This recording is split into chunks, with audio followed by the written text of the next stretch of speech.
as the French Quarter of London because of the large French community and educational and cultural institutions near us.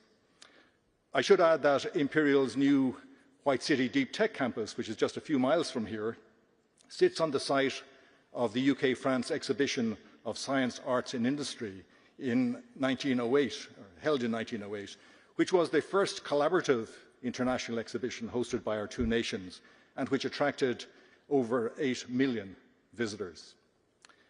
Mr. President, Imperial is somewhat unique among the world's top-ranked universities by virtue of our focus on science, technology, engineering, medicine and business, so-called STEM-B.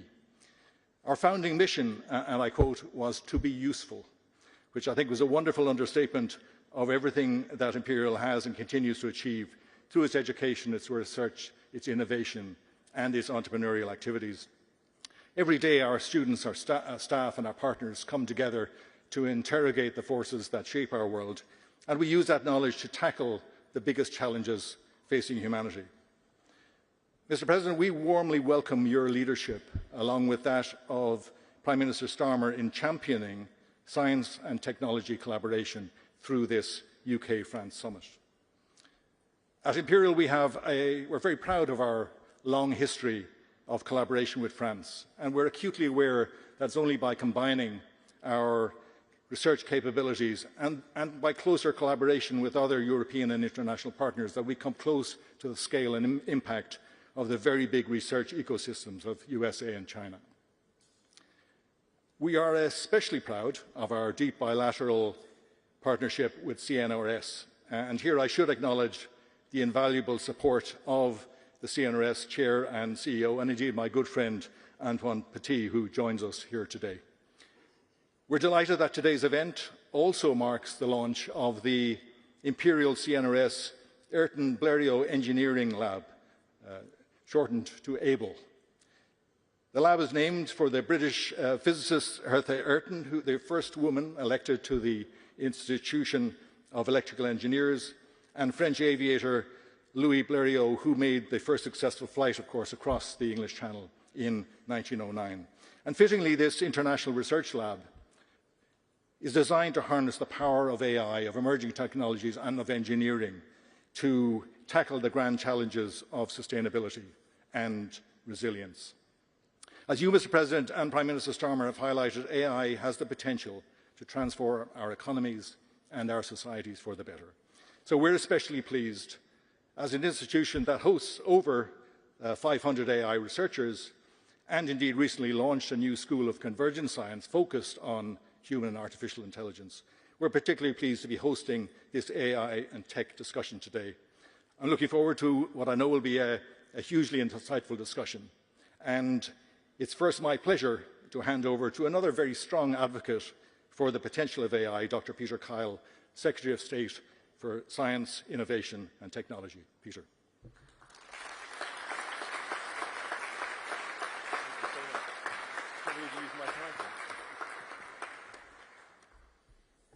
I'm very grateful for the introduction. It's the first time I've ever been introduced using my doctor title, so I'm going to come back here more often. President Macron, Nobel laureates, distinguished guests, and very many friends, it is my absolute pleasure to welcome you, President Macron, to here Imperial today.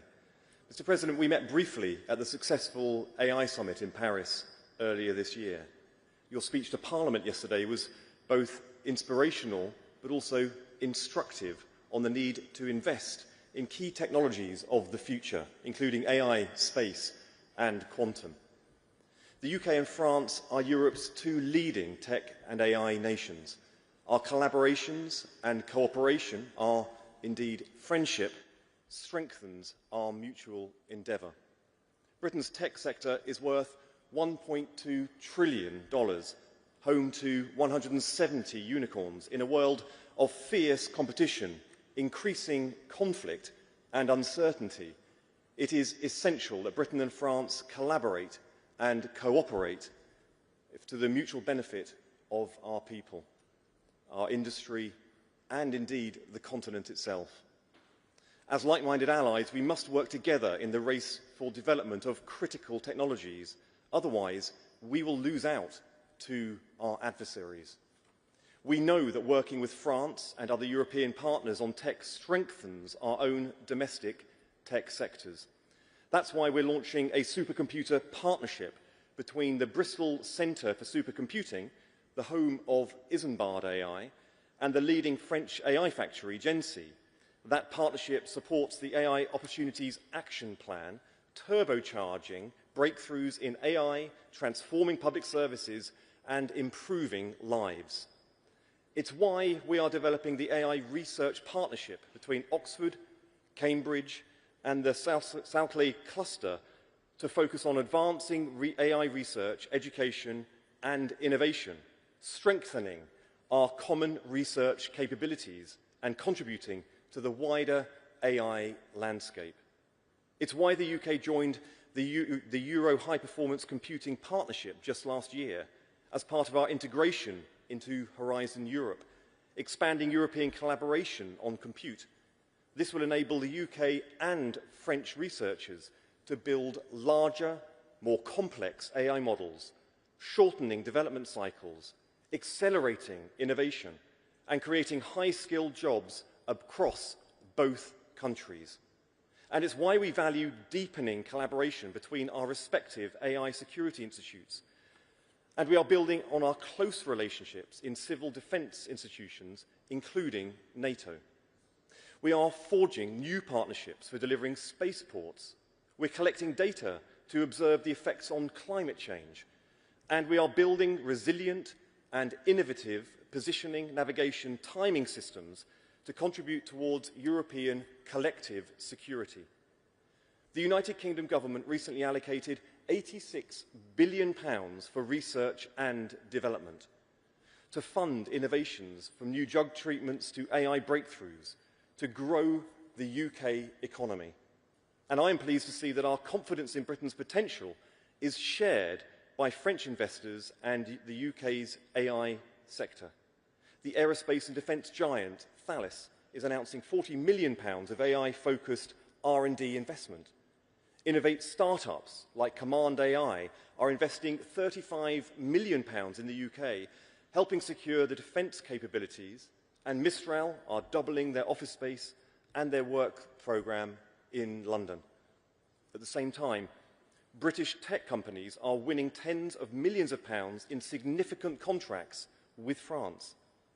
Corporates safeguarding jobs and driving economic growth here at home, including Synthesia's new partnership with Decathlon to create new AI avatar labs. 11 Labs collaboration with TV stations like M6 and TV 5 Monde, and Dark Trace's contract with GL Events, a French major events operator. Thank you again, Mr. Macron, Mr. President, for honouring us today with your presence. It is my deepest and most sincere wish that our two nations continue working together to deepen our science and our technology partnership and to unlock ever greater opportunities for both of our nations. Thank you.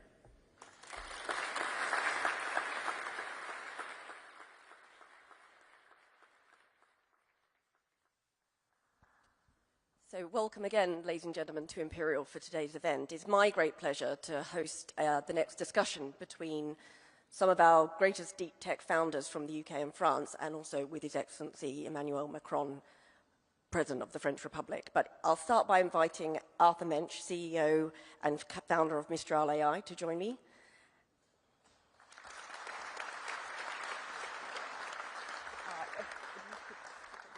And then I'd like to invite Sir Demis Hassabis, co-founder and CEO of Google DeepMind and Nobel laureate.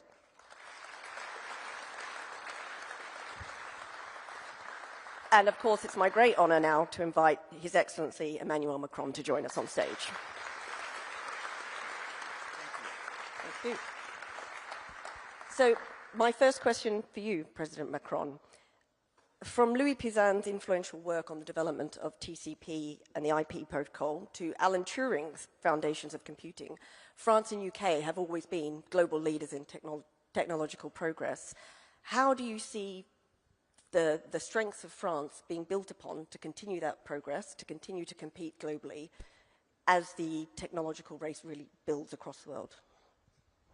Thank you very much, and thank you for this opportunity. Thank you, Mr. Minister, for your words and your very clear program and commitment. And thank you, Mr. President, for hosting us and welcoming us in your university. And I think the title you decided to adopt, I mean, from science to growth, is a very good one, and is probably the best answer to your question. When we look at the challenge, it's clear that I think it's not just because I'm here, but UK and France are probably the two nations to be part of the race and leading the race in Europe. But we are lagging behind, both the US and China. Let's be lucid. And the big question for all of us is how to be part of the competition and indeed to de-risk our model and not to be dependent on US or Chinese solutions. And the first one is science, science, science. And investing in science and fundamental science is absolutely a necessity. And I want just to emphasize this point because it's a very important one, and I'm very pleased by your mention of CNRS. And I know that a lot of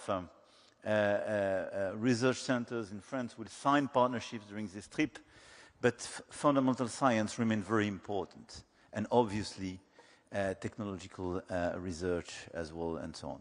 The second point is training people.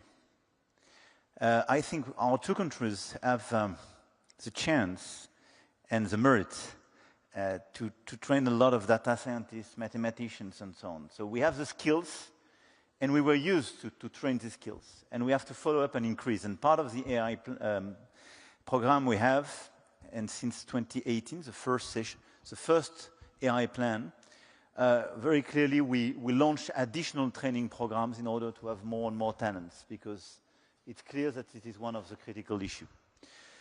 The third point is to be sure that we have the right ecosystem. And this is here the perfect illustration of what we need. Having public and private labs, but having large companies working with these labs, with startups, and an innovative ecosystem. And I think our two countries are probably the best-in-class ecosystem in Europe. But we are still lagging behind the US as well, if we are totally honest, by the necessity we have to increase the number of startups, but to have much more scale-up opportunities, because the level of our tickets remain clearly behind what is on the US side. And this is why I think we need this big AI program on both sides of the channel. But this is why we need a proper European approach. And capital market union for the European Union, but all the links and capital markets is beyond borders. But having a real financing ecosystem to be able to finance much more our innovation, and especially those who are very demanding in terms of capital, is absolutely critical. And as long as we will be too much dependent on investors in the US or big public and private investment in China, it will be very difficult to consolidate a proper European ecosystem and a Franco-British ecosystem. So a better integration and the scale-up of our financing solutions is absolutely critical. The fourth point is about the infrastructure. You mentioned the AI summit. We all announced, completely crazy figures when you are normal people. I mean, when you have just for one project, one plan, something like a dozen of billion euro being invested. But what we need is clearly computing capacities. And as Europeans, we are still dependent on the computing capacities. And for these guys to train their model, I mean, it was very difficult to be just to rely on our own computing capacity, because where we represent 20% of the requests, we had 3 to 5% of the capacities. We are bridging this gap, and we announced, both in UK and France, a lot of additional capacities precisely to train our model and to compute and so on, but this is absolutely critical. It will be impossible to completely kill our dependencies on this track. Why? Because when we speak about this infrastructure, you need to have the packaging of the chips in order to build the AI factories. So we are building AI factories, we are investing, we are attracting investors, but the packaging is for more than 80% of the market made by NVIDIA. So this is why we are attracting NVIDIA, and we signed a great partnership between Mistral AI and NVIDIA. So we go upstream. And after that, when you look at the chips, you need Foxconn or TSMC, but very few Taiwanese companies. So we have to work with these companies to de-risk our model, otherwise we will remain totally dependent on them. So it's clearly one of the critical areas where we have to team up with your country, but as well where we have to accelerate our own research. Because all these guys learned their technology and the chips industry in Europe, by the way. And I would say the last point is to be sure that we precisely go downstream as well. And we share this innovation, and this innovation is, precisely improve the efficiency, the productivity, and transform the different verticals from energy to life sciences and so on. And this is where our capacity precisely to accelerate the ownership of all this innovation, but as well as you mentioned, the way to accelerate our ability to use AI and AI disruptions in other sectors is absolutely critical.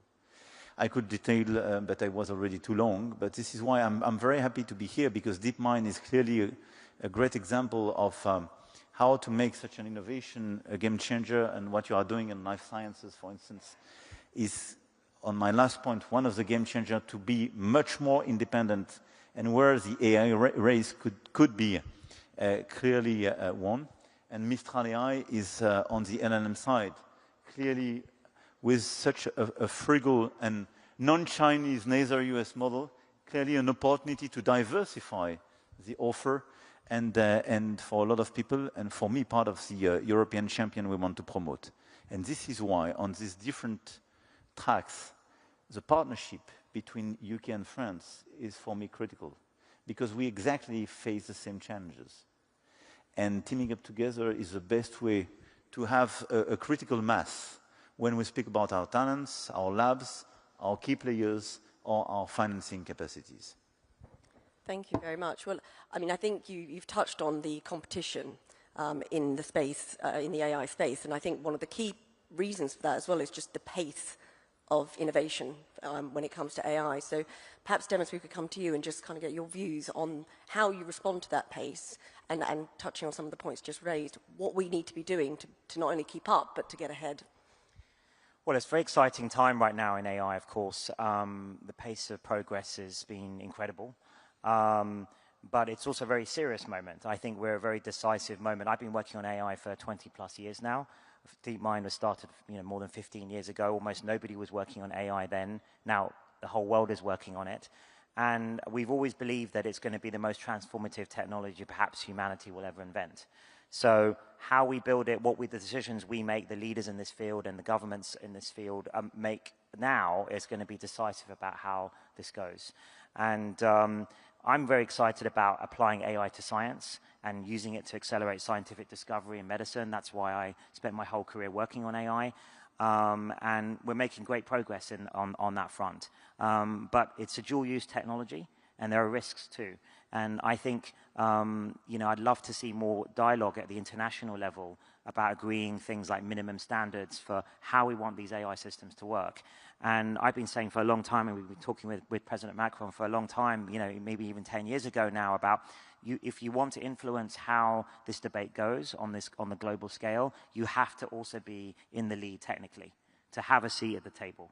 And I think the UK and France and a few other like-minded countries, perhaps like Canada and Switzerland, I think if we band together with the same values, we can form a counterweight to the two global superpowers and influence the debate at the global stage. And I think that's very important to have that voice, given that this technology is going to affect everyone in the world.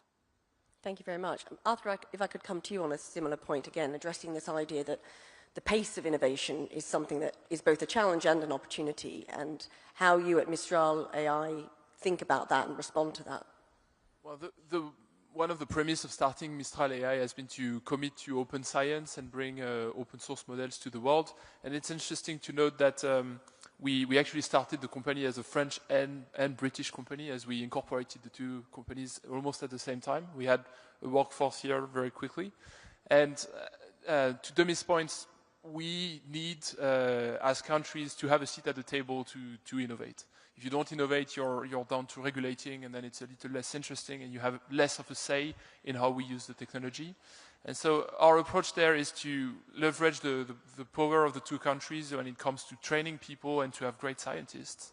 And by committing to the open technology and building a business on top, building an enterprise business on top, we've been able to, I think, accelerate and change a bit the way the field were thinking about this issue of having enough transparency around the models, having enough access, ability to change them.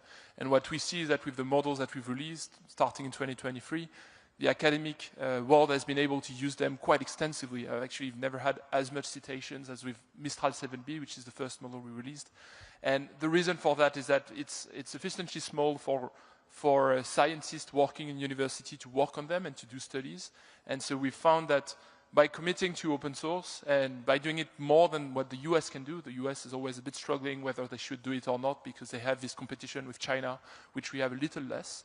By committing to this open technology, we've been able to spread science and to have a lot of new scientists work on that technology, and sometimes they came to us and started to work with us. Thank you very much. I think the open source debate is going to continue and be an important policy area that we're going to need to balance. I think we've talked about the need for science and really allowing science to innovate and talking about how AI itself can help with that. I think the next question is, how do we get some of these great breakthroughs to market? So how do we have science for growth? Mr. President, perhaps you could say something about how France is approaching some of these challenges about translating these great breakthroughs from science, from the lab, and getting them to market. I mean, it's been our key challenges for decades, I would say. And historically, we were not the best in class, to be totally transparent with you. And during many years, we had this feature to be quite good in some key fundamental science, or quite good in our in Polytechnique, in RIA, CNRS, and challenged by some others in terms of tech transfer. I think during the past 2 to 3 decades, we did improve our ecosystem by creating the flexibilities and the facilities in order to improve the tech transfer, to fix the IP regulations, and to create flexibilities for researchers and so on. And for me, it's, as always, a question of ecosystem and role model. And the question is, as long as in your labs, in your universities, you are just surrounded by people being 100% in academics, you don't have incentives or role model which will create incentive precisely to bring your innovation to the market. Now the situation is totally different. So we passed laws, changed our regulations, I would say at the beginning of the century. But during the past decade, there is a big transformation. And thanks to the French tech, I have some of the French tech people here, but we launched this brand 10 years ago now, and we have this ecosystem not just in France, but everywhere in the world, and it's very inspiring, I would say. And some of the French tech people are not coming from universities, some are not coming from a big disruption, but some are coming from fundamental research. But it creates an ecosystem and some role models, and it creates a lot of incentives for people, for young people, students, PhD, postdocs, precisely to try to see how they can bring their research in the market in order to get precisely scale and pace. And I think it's, for me, as policymakers, what we have to do is to create the maximum level of flexibilities. So we have to allow those who want to stay and be involved in fundamental research to stay and to be competitive. And this is where we are working very hard, because we are improving the model and we will pass additional stuff in order to be more competitive, in order to keep our talents on fundamental research and universities as well.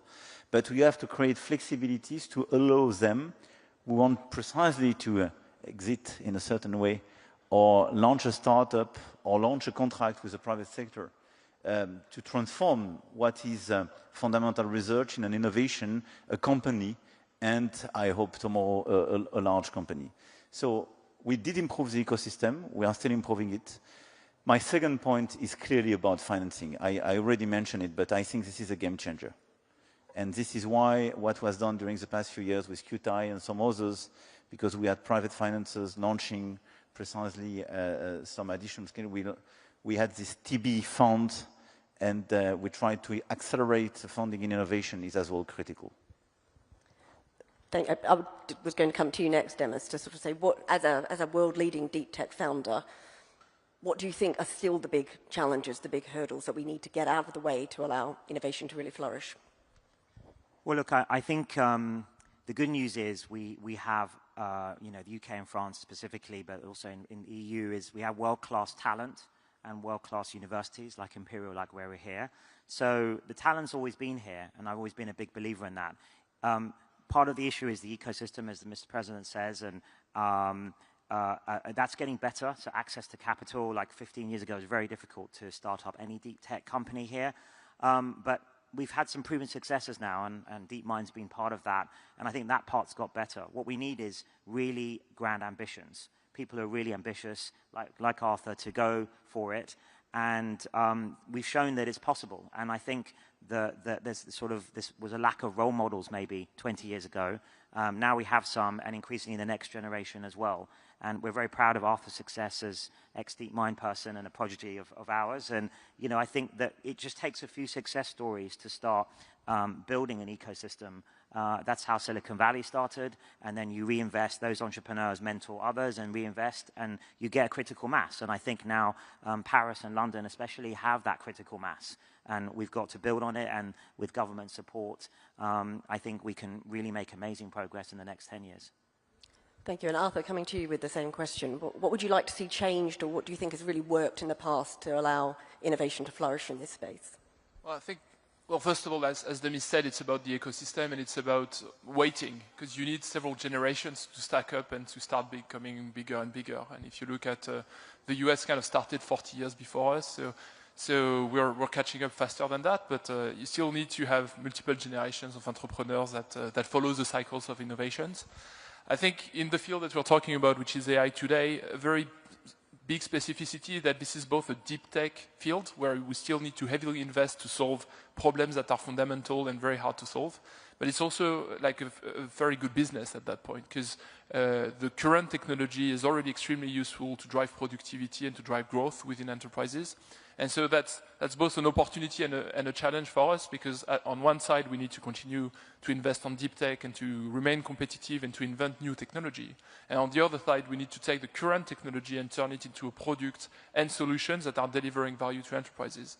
And so we need to think about it from first principles, but the good thing is that it also allows to have new sources of financing, because there's growth involved. What that means is that there's a meaningful business model, and it justifies doing these deep tech investments in AI, which maybe 15 years ago were a little harder to justify. And so in a way, the field of AI has moved to something that is quite comparable to biotech, where you invest a lot and you also have a business model down the line. So that's great opportunity. That also creates a lot of competition, because obviously you have multiple companies that are doing both a business and technology.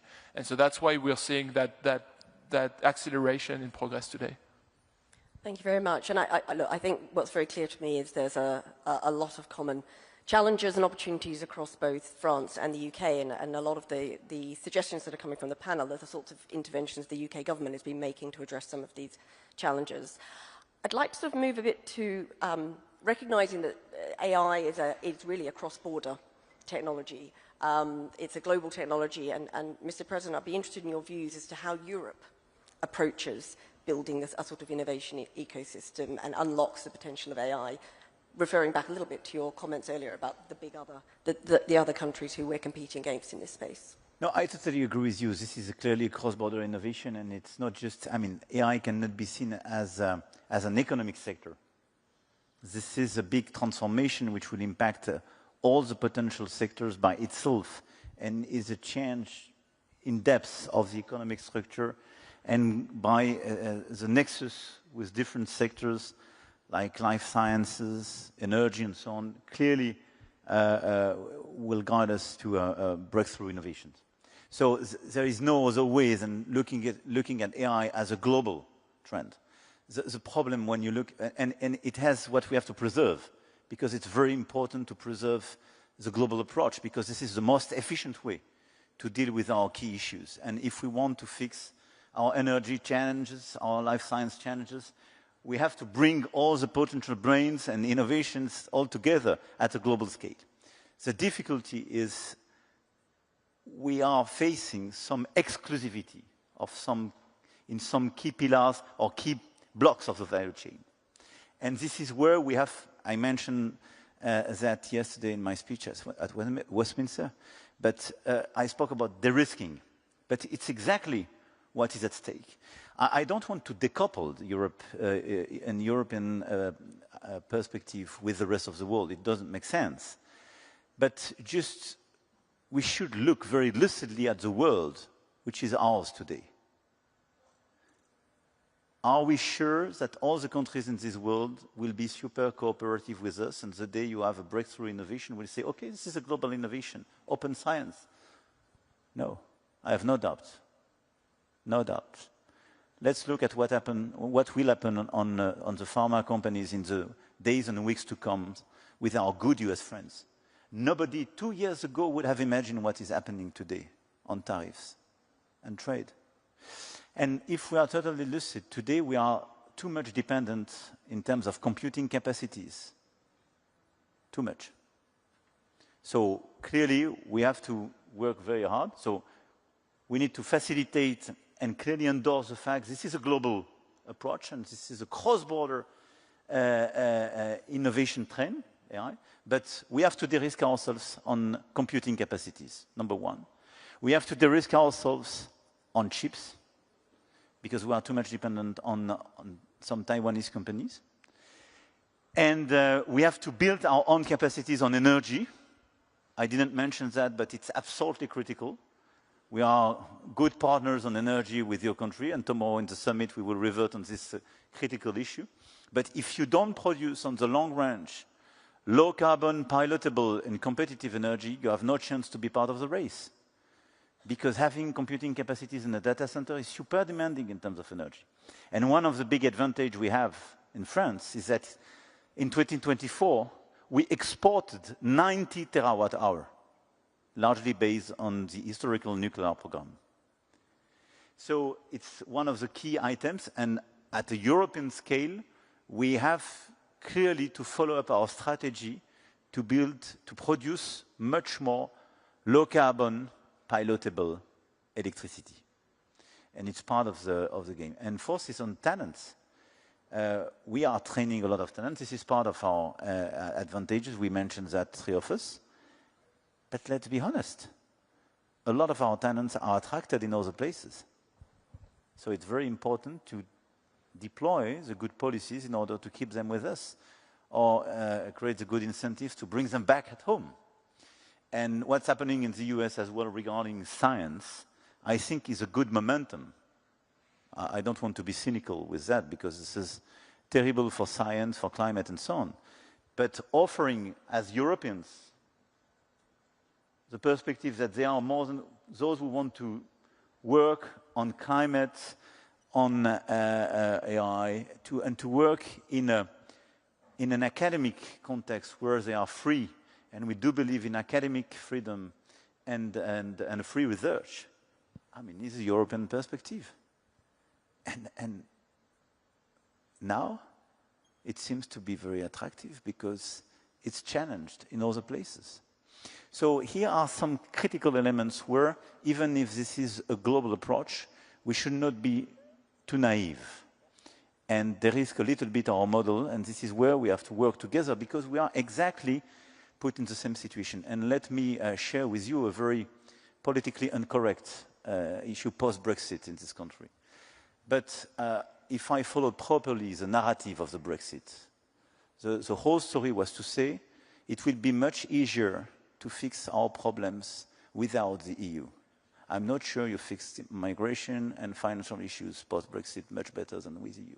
I'm sure about one thing. Having closer links is the best way to fix our critical issues on research, science, AI, and so on. Ready.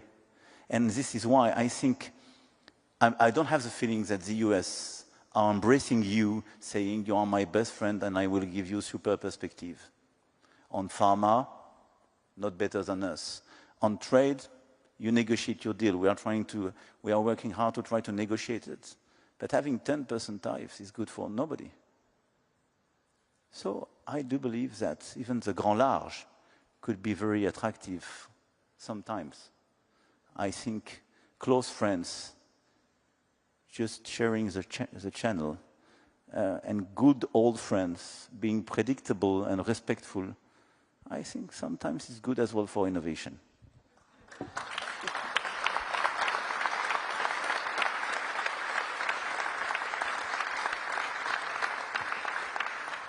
I was about to say that I'm sure I speak on behalf of everyone in this room to say we're absolutely delighted to be reassociated with Horizon Europe on behalf of the research and innovation community.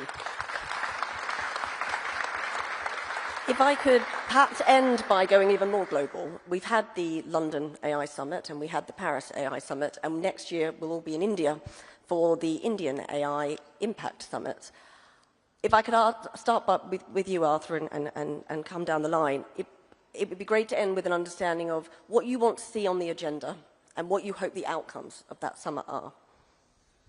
I think we need to start thinking about how AI is affecting democracies and how this technology, which brings a lot of benefits, can be used both ways when it comes to addressing citizens' needs. And so what we've started to do as a company is to really work with public services to put the technology into the hands of citizens, but there are also ways in which this technology can be used as an influence tool in a way that might be not transparent enough for the upcoming elections. And so I would like to see that being put on the agenda personally, because I think it's going to have effects on the upcoming elections. I think it's a risk that is accelerated by some form of concentration of power by a few American companies. And so we need to look into that, and we need to make sure that we have enough transparency there. It's one aspect. And then I would say, again, look at the benefits, look at specifically in India how that could be helpful. I'm thinking about this is a technology that can facilitate access to services, including healthcare services, including better employment, having a better connection to the state and a better acceptance of the state rules as well can be really facilitated by AI, and we can dive into it more and have very precise proposals that are grounded into the science that we've done. Thank you. And Demis? Well, look, I think the first two, the Bletchley Park and the Paris summits were very successful, and I think very looking forward to the next India summit. This kind of international dialogue is critical, I think, for AI, and I think I agree with everything that the President said about it's great to see UK, France, and UK-EU cooperation rising. I think that's going to be incredibly important in many fields, but especially AI, to, these shared value systems we have, trying to balance the opportunities with the risks in a sensible way. We always talk about being bold with the opportunities in science and medicine. It's going to be incredible things in energy that AI is going to bring, and we have to embrace that economically and scientifically. But we've also got to deploy it in a responsible way for the benefit of the world. And I think the UK and France and convening those two summits and the next one have got a big part to play in that. So really looking forward to the next one. Thank you. And Mr. President, if we could hear your views for the summit. Look, I totally share what was just said. I think the first, the relevance of this summit was to have a global discussion. And I think it's very important. Not to divide this world between North and South, and to have US on one side, China on the other side, and the rest of the world, I would say. And I think this series of global discussions, first, allow people to team up in a certain way, share the same views about opportunities, but as well the main concerns. This is as well a unique opportunity to have exchanges between researchers, academics, entrepreneurs, investors and policymakers. And this is a relevant ecosystem at a global scale if we want clearly to guide, if it's possible to guide, but as well to accompany the AI innovations where we want, by the way. And to resynchronize our agenda, because we see some differences in different parts of the world between innovation, regulation, total absence of regulation, and so on. And it's important if we want precisely to be part of this race, but as well to have an AI at the service of humanity, to share this discussion and to be sure first that AI by design, in a certain way, goes in the right direction, and that the policymakers have the sufficient level of ownership and understanding of all these innovations, and to try to see together how to build the most efficient and ethical ecosystem. So having a unique discussions on so many topics, and the same discussion from India to Canada is for me very important. So this is why I'm very excited as my two friends with this perspective of this new summit in India. And I want to thank you, by the way, because you launched the first edition in UK, and it was very important. And this cooperation is absolutely critical between not just both of us, but globally speaking. Well, thank you very much. And I think it's clear these conversations can and must continue. I would like you to thank our panel for what I hope you found was a fascinating discussion on the future of AI innovation, and I think as well that demonstrated just how important it is for policymakers and innovators to be talking to each other as we navigate what is really quite an exciting but also very challenging new technology. So if you put your hands together, please, to thank our panel.